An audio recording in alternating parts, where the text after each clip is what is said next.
وہ اسی پیٹرن پہ اس کے بعد وہ جانا شروع ہو گیا. شوکت نواز میر کے علاوہ باقی کسی نے جنرل ایشوز پہ بات نہیں کی.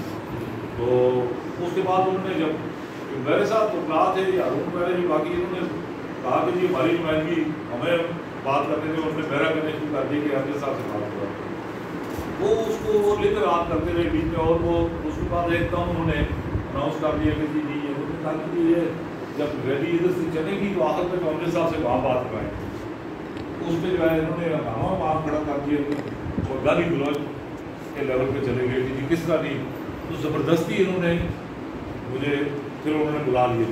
جب دیکھا کہ انہوں نے آگے چلنے ہی نہیں دی, وہاں جو میں نے گفتگو شروع کی تو وہی الٹیمیٹلی ہمارا دریا بچاؤ تحریک کا بنا, حالانکہ وہ پہلے سے میری بھی کوئی سوچی سمجھی بات ہے, وہ اسپانٹینیسلی جو اوکیجن کریٹ کر دیا زاہد کاظمی نے, اس کی وجہ سے وہاں میں نے یہ کہا کہ یہ نہیں ہو سکتا کہ آپ یہ کہیں کہ سارے رسپیکٹیبل ہیں, ساری سیاسی جماعتیں بھی رسپیکٹیبل ہیں, سارے سیاسی لیڈر بھی رسپیکٹیبل ہیں, تو پھر آپ کہیں گے جی بڑا ظلم بھی ہو گئے. یہ اور کون لوگ ہیں ظلم کرانے والے؟ اس لیے یہ نہیں ہے, دو باتیں نہیں ہو سکتی. جب تک آپ برائی سے نفرت نہیں کرتے تو اس وقت تک آپ اچھائی کو اپریشیٹ نہیں کر سکتے.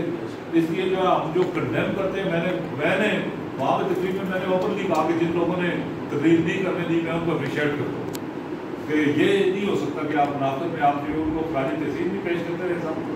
تو میں وہاں پہ میرے جو الفاظ تھے میں اس پہ آج تک بھی ابھی قائم ہوں. اس وقت تو اچانک وہ چونکہ دل سے بات نکل رہی تھی, میں نے کہا جو ریور ڈائیورشن یہ دریا جو نگل کا یہ اشک رہنے کے بعد آزاد کشمیر کی کوئی سیاسی بات کوئی سیاسی لیڈر میرے لیے رسپیکٹیبل نہیں. تو یہ جو ہے یہ خیالات جو ہے نا یہ بنیادی طور پہ یہ صرف زاہد کاظمی کا وہ اس کا تھا, کیونکہ وہ اس پروٹیسٹ میں بالکل سنسیئرلی گیا تھا.